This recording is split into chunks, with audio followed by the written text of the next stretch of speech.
í tengslu við þetta sem að gerði mig svo glaða og ég gerði mér ekki alveg grein fyrir því þegar ég kom inn í svefninn hvernig himnaríki var. Og það í Jesaja 65. kafla. Sigrún, ert þú til að lesa það fyrir mig? Já.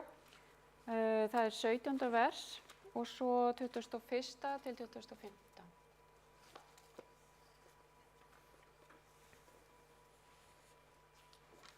Býttu nú. Jesaja 65. Já. Sjá, ég skapa nýjan himinn og nýja jörð og hins fyrra skal ekki minnst verða og það skal engum í hug koma. Og svo var það 21 til 25. Þeir munu reisa hús og búa í þeim og þeir munu planta víngarða og eta ávöxtu þeirra. Eigi munu þeir reisa og aðrir í búa. Eigi munu þeir planta og aðrir eta. Því að aldur fólks míns mun vera sem aldur trjánna og mínir útvöldu skulu sjálfur njóta handaverka sinna. Eigi munu þeir erfiða til ónýtis og eigi börn geta til skammlífis. Því að þeir eru kynslóð manna Drottinn hefur blessað og niðjar þeirra verða hjá þeim. Áður en þeir kalla mun ég svara og áður en þeir hafa orðinu sleppt mun ég bænheyra. Úlfur og lamb munu vera saman á beit og ljónið mun hey eta sem naut, en moldin skal vera fæða höggormsins. Hvergi á mínu heilaga fjalli munu menn illt fremja eða skaða gjöra, segir Drottinn. Vá, dásamlegt. Mikið hlakka ég til. En þá komum við að spurningunni sem að Lexian ber upp og það hvað þurfum við að gera til að eignast eilíft líf? Því að það greinilega eftir miklu að sækjast. Já. Hvað segir hérna minnisversi aftur? Já, það sem auga sá ekki og eyra heyrði ekki og ekki kom upp í hjarta nokkurs manns, það allt hefur Guð fyrirbúið þeim hann elska. Já. Þannig að þetta loforð fyrir þá sem elska Guð. Já.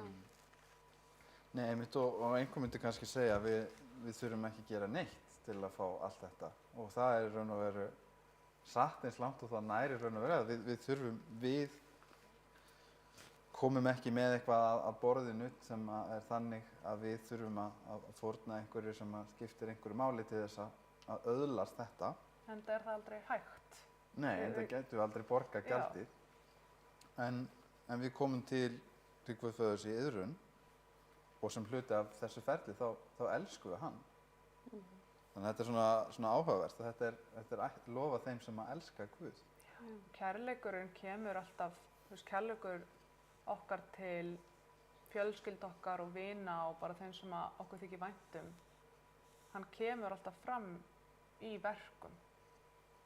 Þannig að við þurfum ekki það ekki að við þurfum að gera þetta og þetta og það einhver lista af hlutir sem við þurfum að gera til þess að vera frelsuð. Heldur þegar við elskum Jesú þá verðum við meira og meira eins og hann. Og ekki ein besta leiðin til að sýna kærleikar það að gera eitthvað óumbeðinn. Það ekki, þú gerir eitthvað sem maður varst ekki beðinn og þá sýnur það að þér Man langar bara til þess að gera það. Þú gerir það bara óskyldugur eða bara svona sjálfboða eða þannig. Já, og það mjög mikilvægt líka að ef maður elskar, Guð hann elskar okkur skilyrðislaust og það ekkert sem við getum gert til þess að láta hann elska okkur eitthvað minna eða láta hann elska okkur eitthvað meira, hann bara elskar okkur.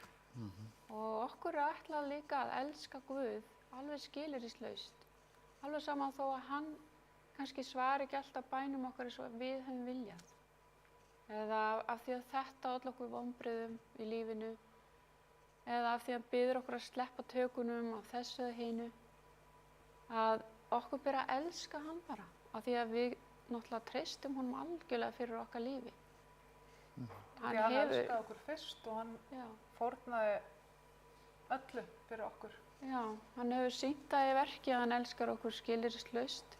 Ef hann gaf sjálfan sig til hann sem skapari himins og jarðar, gaf sjálfan sig til að vera negldur á kross, hvað hann þá að fara að neita okkur Hann ekki að fara að neita okkur neitt. ef það er okkur til góðs. Þannig að, Klárt. já. Þannig að hvað er það sem geti hindrað okkur í að eignast eilífa lífið? Ég er bara myndið að hugsa, er það ekki sko einmitt þetta að við höfum einhvern veginn ranga mynd af Guði, ranga mynd af kristni kannski yfir höfuð eða ranga mynd af himnaríki. Það er þetta að við höldum að eilífðin verði einhvern veginn öðru svona við höfum kannski lent í lífsreynslur sem að veldur því að við erum ekki að við treystum kannski fólki ekki, einhver hefur brugðist okkur, þá höldum við að Guð muni bregðast okkur.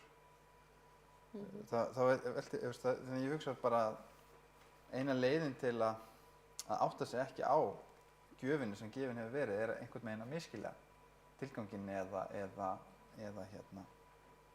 boðskapinn. Því að það er, ef við myndum ímynda okkur það að við ættum að vera og það segir með fullri virðingu fyrir öllum öldrunarstofnunum á Íslandi og dvalarheimilum og slíkt, en ef við myndum ímynda okkur eilíft líf á dvalarheimili, þá væri það kannski ekkert eitthvað sem að fólk væri bara yes og hurra. Já.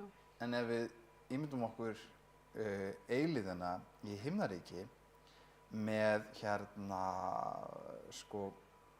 með Guði, með Jesús sem kennara sem er að fara með okkur á milli plánetnanna og kenna okkur hvernig þetta var til eða skoða heiminn, alheiminn, þá er það eitthvað sem er miklu meira spennandi heldur en eitthvað sem við getum kannski ímyndað okkur í dag að við varum að gera eða sitja bara einhverju aðgerðaleysi. Þannig að ég held að sjónarhorn okkar hafi svo rosalega mikil áhrif á hvað við verðmetum eða hvað við segjum að sé þess virði. Já, akkurat. Það er mjög mikilvægt að hafa rétta mynd af Guði. Já. Og treysta honum. Já, ég fann hérna mjög fallegan texta í Þrá aldanna sem ég langar að lesa. Það kemur á blaðsíðu 284, Þrá aldanna er bók eftir Ellen G. White. Og þar segir: Kristur varð eitt hold með okkur til þess að við gætum orðið einn andi með honum. Það er fyrir þessa sameiningu að við eigum að stíga upp úr gröfunum. Ekki aðeins sem sönnun fyrir mætti Krists, heldur af því að fyrir trúna er líf hans orðið okkar líf. Þannig að þetta snýr allt að Jesú. Hann birti föðurinn með sínum kærleiksverkum þegar hann gekk hérna mitt á meðal okkar. Og þegar við horfum á hann á hverjum degi og bætum við þekkingu okkar á honum, og þá byrjum við að elska hann svo mikið þegar við sjáum að hann varð hold eins og við erum mannleg í þessum myrka heimi, svo að við getum orðið einn andi með honum. Og það er þessi sameining við Krist sem gerir það að verkum svo að við getum risið frá dauðum og eignast eilíft líf. Ég er hérna með tilvitnun í lektsjunni, blaðsíðu 108, sem er tekið úr bókinni Education. Og Sigrún, getur þú lesað það fyrir mig? Meinarðu 109? 108, þetta er hérna. Já, þarna, já. Mjög svo fallegt og skemmtilegu texti. Himinin er skóli, námsefnið er alheimurinn og kennarinn er hinn eilífi.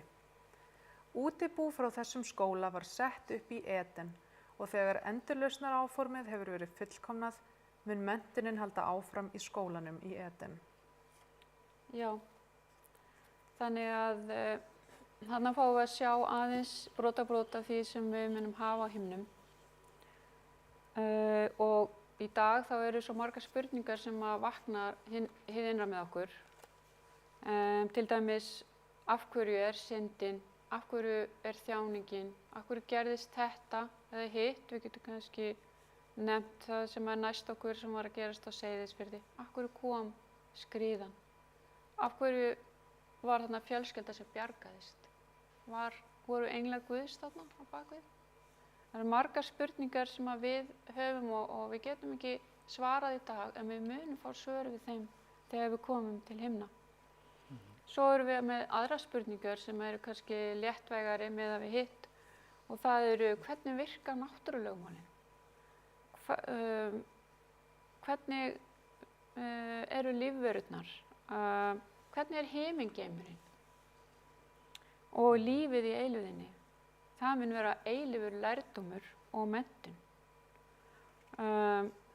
Kitty, ert þú til að lesa fyrir mig 1. Korintubréf 13:12 sem er í lok kærleikskaplans hans Páls?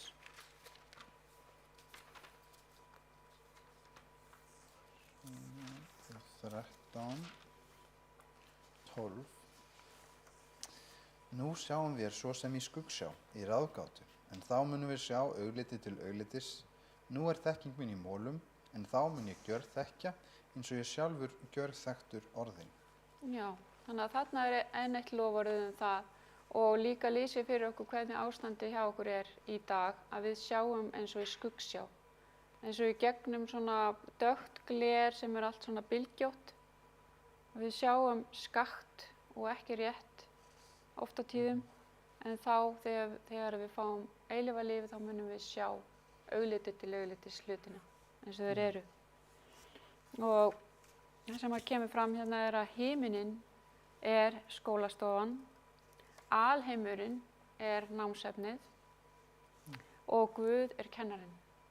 Þannig að þetta verður alveg ótrúlega skemmtilegt.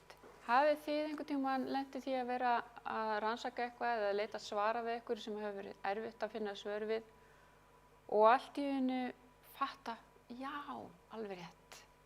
Hafið lent í þessu? Að fá allt í einu skilning á einhverju sem að ykkur langaði svo að skilja. Já. Og hvernig var tilfinningin? Hún er alltaf góð og ég held líka það er svo margt sem við vitum ekki og við getum bara að séð hvað hefur verið eytt miklum tíma og alveg rosalega miklum pening.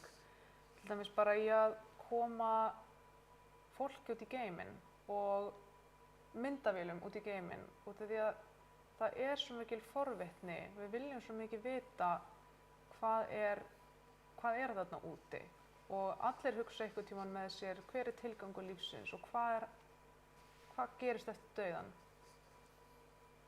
Og við munum fá svör við þessu öllu saman. Og þú veist, ein lífstíð er aldrei, þú veist, eitt líf, kannski, þú veist, það er náttúrulega misjafnt eftir fólki 70, 80, 90, 100 ár. Það er ekki nóg til þess að vita allt kannski eina grein eða eitthvað eitt fag. En við munum hafa eilífðina og ég er alveg sannfærð það að okkur mun ekkert leiðast. Að það er svo margt sem er hægt að læra og vita meira Já, akkurat. Og við getum jafnvel í dag fengið að smakka þetta vegna þess að þegar við erum að lesa í Biblíunni og við skiljum ekki eitthvað, að þá höfum við þau forréttindi að geta farið í bæninni til Guðs og spurt hann ráða. Og kannski fáum við ekki alltaf svör, en mjög oft fáum við svör. Heilagur Andi er að kenna okkur í dag. Og það sama með náttúrulega þessi dásamlegu samskipti við Guð sem við getum byrjað að eiga í dag sem munum svo halda áfram á himnum. En svo er eitt hérna mjög merkilegt vers sem að ég hafði nú ekki séð áður sem að Lexían er að benda á og það er í Sakaría 13:6. Getur þú lesið það, Kata, fyrir okkur? Gaman að aðeins að pæla í þessu versi í Sakaría. Sakaría er mjög skemmtileg bók þegar maður fer að rannsaka hana nánar. Er ekki 13:6? 13:6, já. Og ég segi einhver við hann, hvaða ör er þetta á brjósti þínu? Þá mun hann svara, það er eftir högg sem ég fékk í húsi ástvina minna. Já, hvað er verið að tala hér Hvað haldið þið? Og þið heima, ef þið hafið einhverjar hugmyndir, endilega setið inn hjá okkur. Það er náttúrulega merkilegt að þetta er Gamla testamentið. Já. Þannig að þetta er spádómur sem er búið að rætast. Já, Já, það eru margir spádómarnir búin að rætast í Gamla testamentinu, bara í fæðingu Jesú og lífi hans. Kíkjum aðeins á, til þess að finna aðeins svör við þessu, förum aðeins í Rómverjabréf 14:16. Sigrún, ertu til að lesa það fyrir mig? Rómverjabréf 2. kafli, 14-16.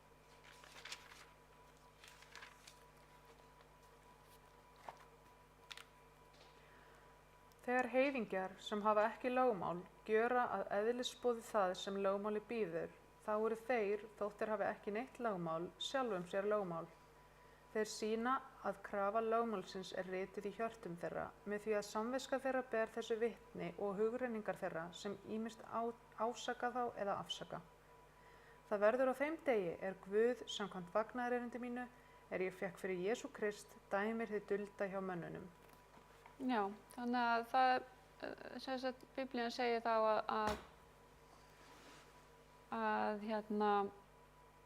þeir sem hafa jafnvel aldrei heyrt Jesú, en gera það sem er rétt, eru miskunnsamir og kærleiksríkir og láta heilagan anda leiða sig, munu vera á himnum, munu vera að koma til himna og sjá Jesú þarna og býtu, hvernig fékkstu þetta og sárið þarna og þá munu þeir vera fræddir af Jesú það sem hann gerði fyrir þá. Og við einnig, við skiljum ekki dýptina alveg til fulls á þessu dásamlega fagnaðarerindi. Hvað Jesús var góður, hvernig hann fór að þessu, hvernig hann gat fæðst sem maður. Þetta munu vera vísindi í sjálfu sér og jafnvel við munum vera frædd af Jesú. Vísilegt vísindi. Þau eru svo mindblowing að við getum ekki svona nálgast það, sko. Akkurat. Og hvað var það eilíðana, þá er bara, þú veist, við erum bara með brot af hugmyndaði. Ég meina, hvað erum við með mörg skinnfæri? 6, 7, hvað er það? 6, 7? 6 eða 7? Annarkvort. Eitthvað svoleiðis, við erum með 6, kannski 7 skinnfæri og við finnum x mikið að lykt og við sjáum x mikið að litum og við erum með x marga bókstafi í stafrófinu. Við erum rosalega kassalaga. Já.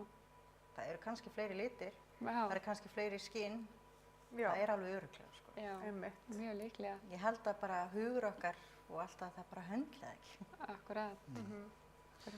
Nei, Erik kom með punkt hérna á netinu varðandi það að svarið kæmi sko í kjölfari næstu versum í Sakaría. Já, ok. Og lestu það fyrir okkur, Títil. Við les hérna 7. Hef þig á loft sverð gegn hirði mínum og gegn manninum sem mér er svo nákominn, segir drottinn allsherjar. Slá þú hirðinn og þá mun hjörðin tvístrast og ég mun snúa hendi minni til hinna smáu. Og þannig ég held að þarna sé í raun og veru. Það er alveg greinilegt að það er verið að tala Jesú. Það kemur mjög skýrt fram. Já, alveg klárt. Já. Og ég sé hérna líka að Helga hefur verið að spyrja, velta þessu fyrir sér með Satan, sko. Hafði hann ranga mynd af Guði eða misskildan? Hvernig, af hverju fer hann yfir í þessa pælingar? Eða þess að af hverju klífur hann sig frá Guði? Já. Ég myndi, svo sem kannski ekki sérfræðingur sjálfur, en ég myndi halda það sé með þetta með stoltið. Það er hann vill fá þetta fyrir sig sjálfan, sem er og það kemur líka alltaf sama lygin. Hann er alltaf að segja að þið verðið eins og Guð.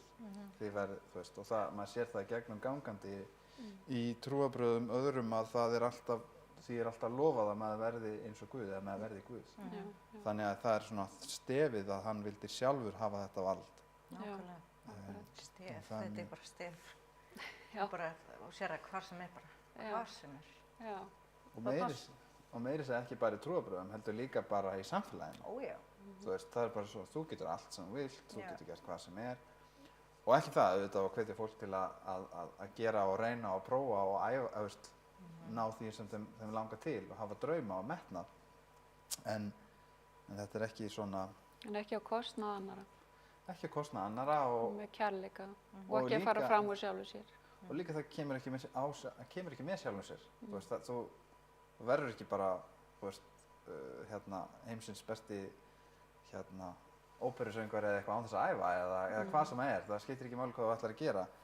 Það er einhvers konar ferli, þú veist, en Hann hefur skort bara auðmýkt og þakklæti til Guðs og ekki elskað Guð. Já, það kemur dálítið niður á það, elskan, elska Guð. Já.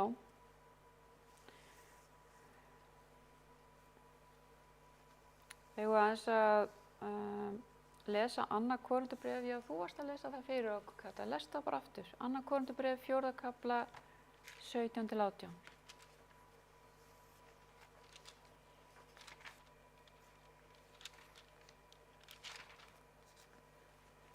Hvað sér annað?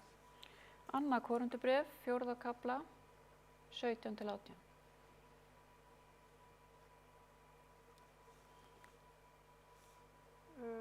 Getur þú lesið kannski? Er ég ekki á réttum stað? Anna Korintubréf 4, 17, 18. það eru bara 15 vers. Já, heyrðu, ég Nei, það er hérna, já, fyrir ekki. Já, ok. Hvað sér Vigdís? Var það annað? 4, 17, 18. Já. Þrenging mín er skamvinn og léttbær og afla mér eilíðra dýrðar sem stórum yfirgnæfir allt. Já, þarna er verið að tala um einhverja þrengingu og það er bæði, náttúrulega Páll er að skrifa þetta til konundumanna og við vitum að það var þrengt að honum. Hann var bæði laminn og barinn og hún var útskúfað úr sínu samfélagi og fangelsaður og lenti í skipsbroti og hún var hent fram að björgum. Þannig að hann er alveg að tala um þrengingu sína en á sama tíma þá getum við bent á að við förum gegnum þrengingar þó að það blikni við hliðina á honum og þessi heimur er í rauninni heimur þrenginga. Sigurður, getur þú lesið fyrir mig Opinberunarbókina 7, 14-17? Já. Og ég sagði við hann, Herra minn, þú veist það. Hann sagði við mig, þetta eru þeir sem komnir eru úr þrengingunni miklu og hafa þvegið skikkjur sínar og hvítfáað þær í blóði lambsins. Þess vegna eru þeir frammi fyrir hásæti Guðs og þjóna honum dag og nótt í musteri hans og sá sem í hásætinu situr mun tjalda yfir þá. Eigi mun þá framar hungra og eigi heldur framar þysta og eigi mun heldur sól brenna þá né nokkur hiti. Því að lambið sem er fyrir miðju hásætinu mun vera hirðir þeirra og leiða þá til vatnslinda lífsins og Guð mun þerra hvert tár af augum þeirra. Já, hérna er enn annað fallegt loforð úr Biblíunni sem við verðum að tala um að Guð muni leysa okkur undan þeirri þrengingu sem er á þessari jörðu og þá langar mér bara til að spyrja ykkur hérna, hvernig haldið þið að verða að lifa að eilífu í heimi sem er laus við sorgir og erfiðleika? Það verður náttúrulega bara himneskt. Já. Ég held að þetta sé eitthvað sem allir þrá. Já. Við þráum öll að hafa frið í hjarta, að vera með þeim sem við elskum og að vera laus við þjáningu og það vill enginn deyja. Auðvitað er fólk sem er að þjást rosalega mikið og vill bara fá hvíld frá því, en ég get ekki ímyndað mér að neitt sem er hamingjusamur og lifir við engar þjáningar vilji deyja. Við viljum ekki, við viljum lifa áfram. Já. Og Guð hefur sett það í hjörtun okkar að vilja lifa. Og Já. hann ætlar að veita okkur það, eilíft líf. Já, við viljum þykja það. Já, ég held að það verði alveg dásamlegt og miklu dásamlegra heldur en við getum nokkuð ímyndað okkur. Það sem ég hef uppgötvað að það sem að gefur mér mest, það er að vera í samskiptum við fólk sem ég þekki vel og að samskiptin séu góð. Og þar sé bara friðsamt og gæska og góðvild gagnvart hvor öðru. Og þegar að það er, þá finnst mér ég jafnvel geta snert himnaríki. Þannig mun það vera á himnum. Það mun ekki vera neinn metingur eða þrætur eða öfund eða að fólki sé ýtt til hliðar eða sett niðurlagt eða lagt í einelti. Það verður ekkert svoleiðis. Og þegar að Jesús með dæmi svona segir gakk inn í fögnuð Herra þíns, og það þessi fögnuður sem Jesús mun finna þegar hann sér okkur frelsuð á himnum. Þannig að það mun vera mesti fögnuðurinn af öllum. Mætti ég svo lesa hérna föstudaginn tilvitnun? Já, endilega. Svona í lokin, ég sé að tíminn okkar að fara frá okkur. Það verður mjög gott. Já, ætla að byrja. Hvaðan þetta tekið? Sko, seinni hlutin tekin úr deilinu miklu, en ég ætla að byrja hérna á miðri blaðsíðunni. Hvað þetta hérna? Ég veit ekki, HVN, þetta eitthvað bók bara. Já. Sem við veitum ekki hvað Láttu hugmyndaflug þitt bregða upp mynd af heimkynnum hinna frelsuðu, en mundu jafnframt að raunveruleikinn verður enn dýrðlegri en björtustu hugmyndir þínar geta ímyndað sér. Og svo úr deilinu miklu. Óttinn að framtíðararfurinn verði látinn sýnast of efniskendur hefur leitt marga út í að svipta hann efnistilveru og veraldleik, en glata þá leið þeim sannleik sem leiðir okkur til þess að líta á hann sem heimili okkar. Kristur fullvissaði lærisveina sína að hann færi til að búa þeim stað í húsi föðurins. Þeir sem viðurkenna kenningar Guðs orðs munu ekki vera með öllu fáfróðir hinn himneska bústað. Mannleg tunga ófær að lýsa launum hinna réttlátu. Þau munu aðeins vitnast þeim sem sjá þau. Enginn takmarkaður mannshugur getur skilið dýrð paradísar Guðs. Já, takk kærlega fyrir þetta. Nú tíminn okkar búinn og við skulum ljúka með bæn áður en við höldum áfram. Já, kæri Drottinn, við lofum þig fyrir þetta dásamlega loforð eilífa lífið. Þú, Drottinn, skapaðir okkur og settir okkur í Eden og svo fór eitthvað úrskeiðis og þú hefur í hyggju að endurreisa okkur fallið mannkyn til okkar fyrri heimkynna. Við lofum þig fyrir það. Ég bið þig að hjálpa okkur að benda öðrum á þig og þinn kærleika og þá gleði sem bíður okkar á himnum. Ég legg allt í þínar hendur, í Jesú nafni. Amen. Amen. Já, Kata, þá ætlum ég að bara gefa þér orðið. Já, takk fyrir, kærlega, fyrir að leiða okkur. Já. Nú ætlum við að taka örstutt hlé og við erum að fara núna inn í guðþjónustuna, ekki fara langt. Og þakkum ykkur kærlega fyrir.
Verið sæl og velkomin aftur hérna í loftsalinn. Nú fer að hefjast Guðþjónustan og í dag verður dagskráin full af tónlist sálmna og upplestri. Við skulum hefja stundina með bæn. Drottinn, við þökkum þér fyrir gjöf þína Jesú Krist. Við biðjum þessa sem flestir taki við honum. Við biðjum þess að heilagur andi veri með okkur meðan þetta prógram og við biðjum þess sérstaklega að þú verðir með fólki í bæn sem með okkur í bæn og heyrir og bænir það. Við biðjum þess að þú verðir með fólki sem að minna meiga sín og líður illa einhverju hluta vegni og þú leiðir það til þín, Jesús. Hjálpa okkur að hjálpa fólki að finna þig. Þess biðjum í Jesú nafni. Amen.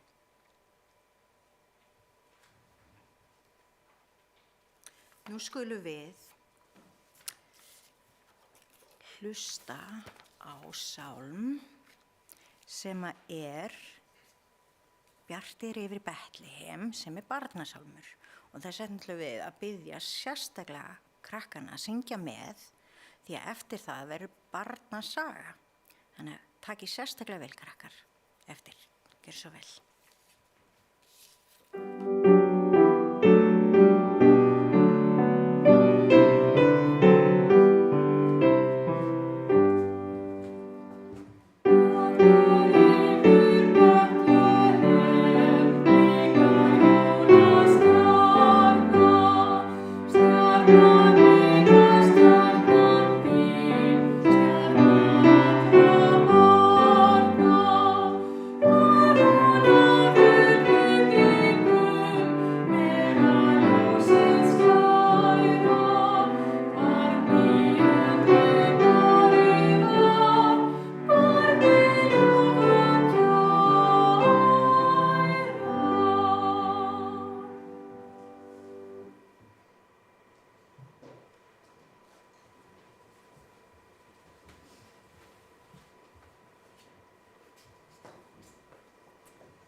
Þekkið þið þetta lag sem við vorum að syngja, Bjartir yfir Betlehem? Mjög vinsælt jólalag. Þetta er lagið jólastjörnuna sem lýst upp himinin yfir Betlehem og mér langar til þess að spyrja ykkur hvort að þið hafið ykkur tíman séð stjörnur. Hafið ykkur tíman farið út í myrkrið og séð allar glitrandi stjörnunar í himninum eða á himninum. Hafið þið kannski prófað að telja þær? Það er gaman að reyna en það er eiginlega bara ekki hægt að telja stjörnunar. Þær eru svo ótrúlega margar. Og stjörnufræðingar giska á að það sé 100.000 milljón stjörnur í vetrarbrautinu okkar.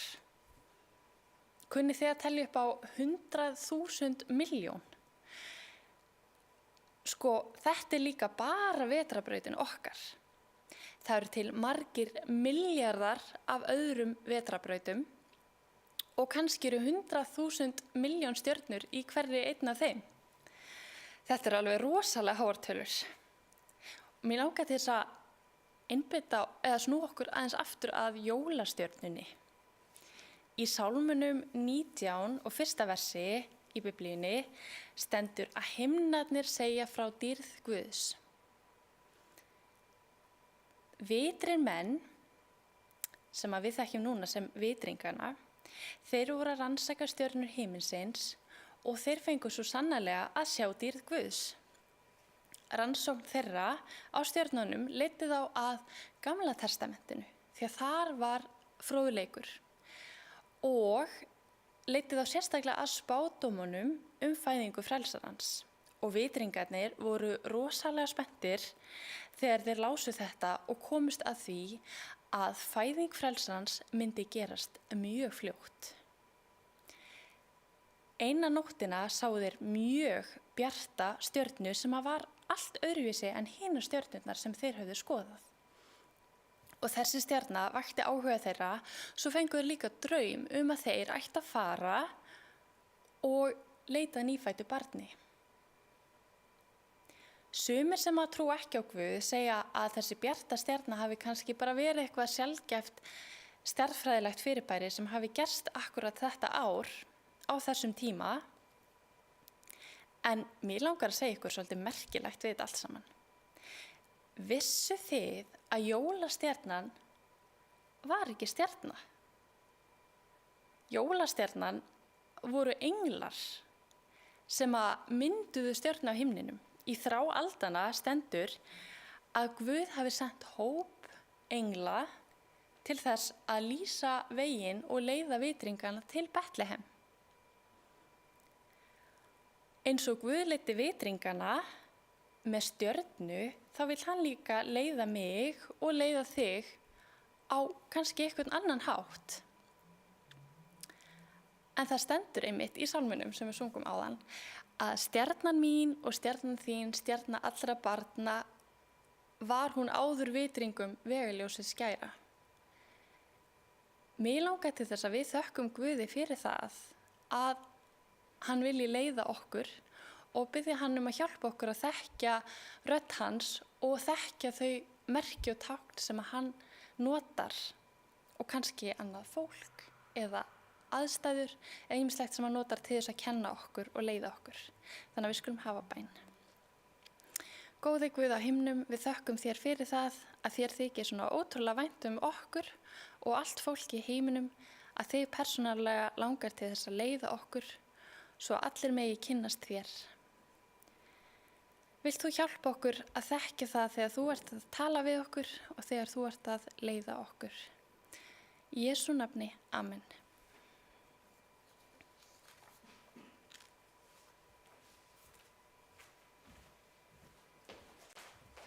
Við þökkum henni Elísu kærlega fyrir þetta. Nú kominn tími til þess að taka upp gjafir og að þessu sinni rennur það í safnaðarsjóð. Og við skulum sérstaklega taka til greina að því við erum að gera þetta svona í fjarlægð hvað sem sagt það er að fara. Takk fyrir.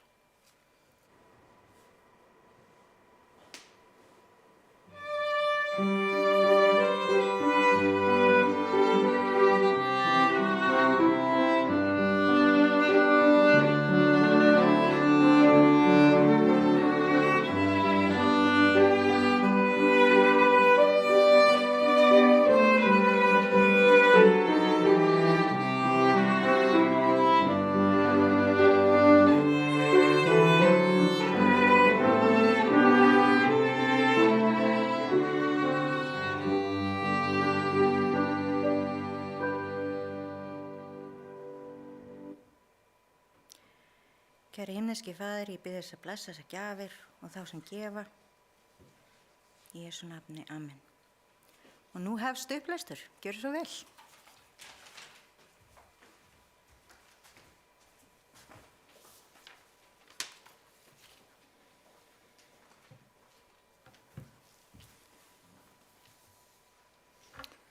Nafn hans mun vera Immanuel, Guð með oss. Birtu leggur af þekkingunni á dýrð Guðs eins og hún skín frá ásjónu Jesú Krists. Frá eilíð var drottinn Jesús Kristur eitt með föðurnum. Hann var ímynd Guðs, ímynd mikilleika hans og hátignar, ljómi dýrðar hans. Hann var í heiminn borinn til þess að opinbera þessa dýrð. Hann kom í þennan syndum myrkvaða heim til að opinbera ljós Guðs kærleika, til að vera Guð með oss. Þess vegna var hans spáð, nafn hans mun vera Immanuel.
Komu frelsarans var fyrst spáð í Eden.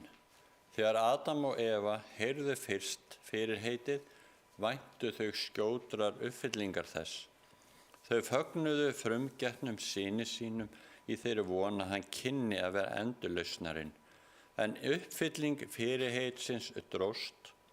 Þeir sem fyrstir fengu það dóu án þess að sjá hana.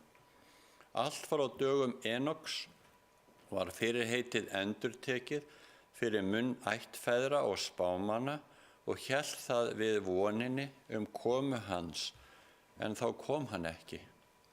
Spádómur Daníels tiltók komutíma hans, en ekki túlkuðu allir boðskapinn rétt. Aldir liðu, raddir spámannanna þögnuðu, hönd kúarans lá þungt á herðum Ísraels og margir voru reiðubúnir að segja, tíminn dregst. Og allar vitranir reynast marklausar. En í áformum Guðs þekkist engin flýtir og engin senkun fremur en hjá stjörnunum á óravíðum brautum sínum. Einmitt á þeim degi sem hið guðlega fyrirheit hafði tiltekið, fóru allar hersveitir drottins út af Egyptalandi. Á sama hátt hafði í hinu himneska ráði verið ákveðin stundin fyrir komu Krists. Þegar hinn mikla klukka tímans benti á þá stund, fæddist Jesús í Betlehem.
Þar sem Davíð gætti hjarðar sinnar, voru enn fjárhirðar nótt að gæta sauða sinna.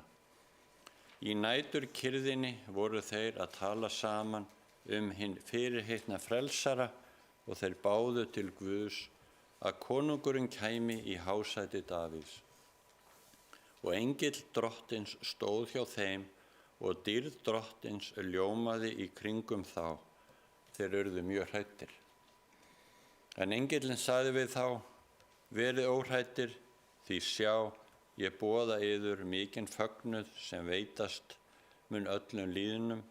Yður í dag frelsari fæddur, sem Kristur drottinn í borg Davíðs.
því að koma og dvelja meðal okkar skildi Jesús opinbera Guð bæði mönnum og englum. Hann var orð Guðs, hugsun Guðs gerð heyranleg. Í bæn sinni fyrir lærisveinum segir hann: Ég hef kunngjört þeim nafn þitt, miskunnsamur og líksamur Guð, þolinmóður, gæskuríkur og harla trúfastur, svo að kærleikur þinn sem þú hefur auðsýnt mér sé í þeim og ég í þeim. En þessi opinberun var ekki eingöngu gefin jarðneskum börnum hans. Okkar litli heimur er kennslubók alheimsins. Hið dásamlega náðar áform Guðs, leyndardómur hins endurleysandi kærleika er stefið sem englana fýsir að skyggnast inn í. Og það verður námsefni þeirra eilífar tíðir. Bæði endurleystar og ófallnar verur munu finna í krossi Krists vísindi sín og söng. Í ljós mun koma að dýrðin sem skín frá ásjónu Jesú er dýrð sjálfs fórnandi kærleika.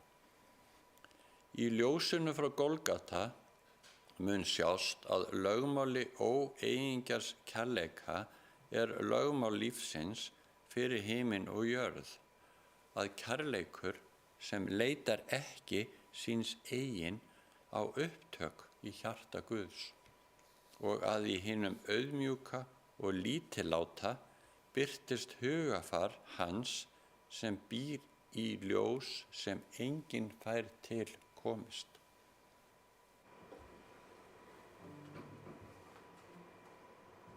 Oh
María hugleiddi hinn víðfema og áhrifaríka spádóm Símeons.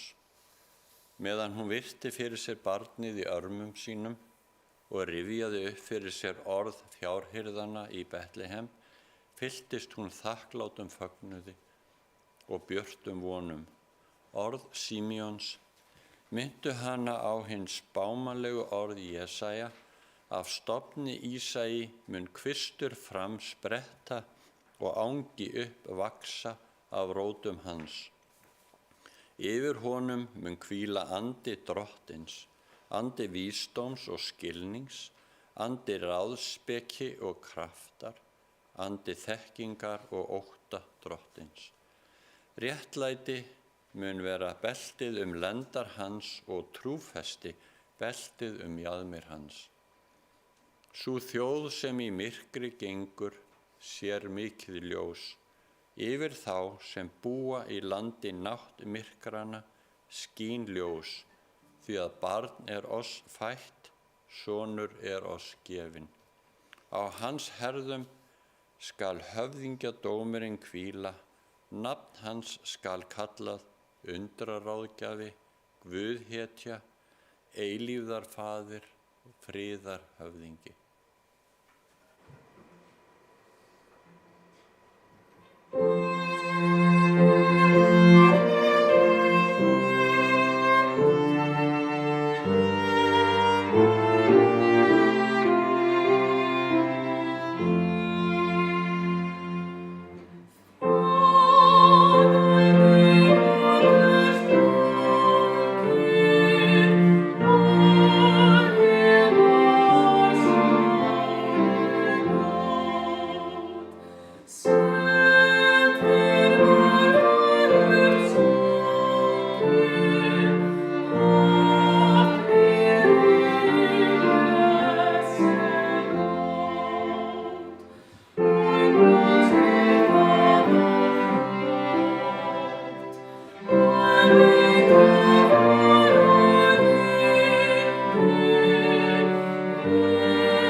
Vitringarnir yfirgáfu Betlehem einir, Jerúsalem einir.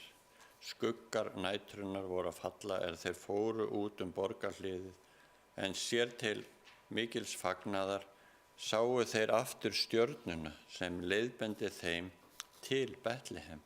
Þeim hafði ekki verið gefið neitt hugboð smæð Jesú á veraldarvísu eins og fjárhirðunum.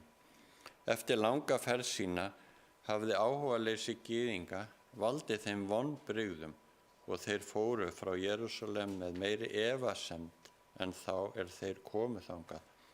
Í Betlehem fundu þeir enga konunglega varðsveit til að gæta nýfædda konungs. Engir virðingamanna heimsins voru nærstaddir. Jesús hvíldi í jötu. Foreldrar hans ómenntað bændafólk gættu hans einir. Gæti þetta verið sá sem hafði verið ritað að hann skyldi endurreisa ættkvíslir Jakobs og leiða heim aftur þá varðveist hafa af Ísrael, og hann ætti að verða hjálpræði til endimarka jarðarinnar.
oss fætt, sonur oss gefinn. Á hans herðum skal höfðingjadómurinn hvíla. Guð hefur tekið á sig mannlegt eðli í persónu sonar síns og hefur flutt það í himinhæðir. Það er mannssonurinn sem er meðeigandi að veldistóli alheimsins. Það er mannssonurinn sem nefndur mun verða undraráðgjafi, Guð hetja, eilífðar faðir, friðar höfðingi. Ég er meðalgangari milli Guðs og manns og leggur hendur yfir báða. Hann sem er heilagur, svikalaus, óflekkaður, greindur frá syndurum, telur sér eigi vanvirðu að kalla okkur bræður. Í Kristi er fjölskyldan á himnum og samfélagið á jörðu, hvort öðru bundið. Kristur sem er gerður dýrlegur er bróðir okkar. Himinin er inni luktur í mannkyninu og mannkynið er lukt í barmi hins takmarkalausa kærleika. Guð segir líðsinn, þeir eru gimsteinar í höfuðjásni sem gnæfa glitrandi á landi sínu. Já, hversu mikil eru gæði þess og hversu dýrleg fegurð þess.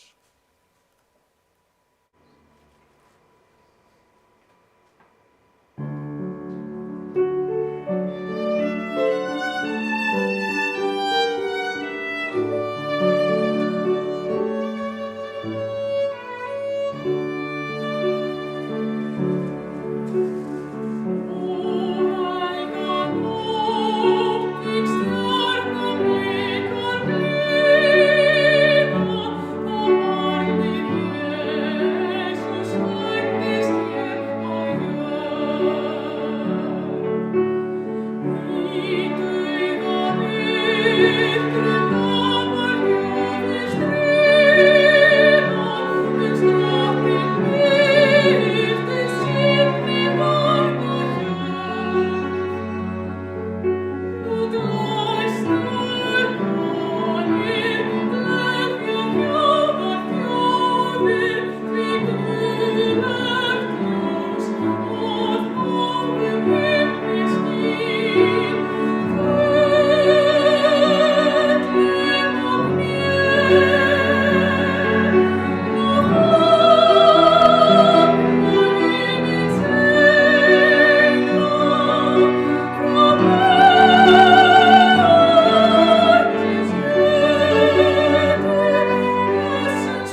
Við þökkum kærlega fyrir þennan flutning tónlistar, söngs og upplestrar. Einnig gefum við þökk tæknifólkinu sem gefur okkur þetta tækifæri að hittast á skjánum og vonandi hittust við sem fyrst. Áður en við þiggjum blessunarorðin og hlustum á lokaspil, þá langar okkur hér í loftsalnum að óska ykkur gleðilegs hvíldadags og vissulega gleðilegra jóla. Guð bless ykkur og verið sæl.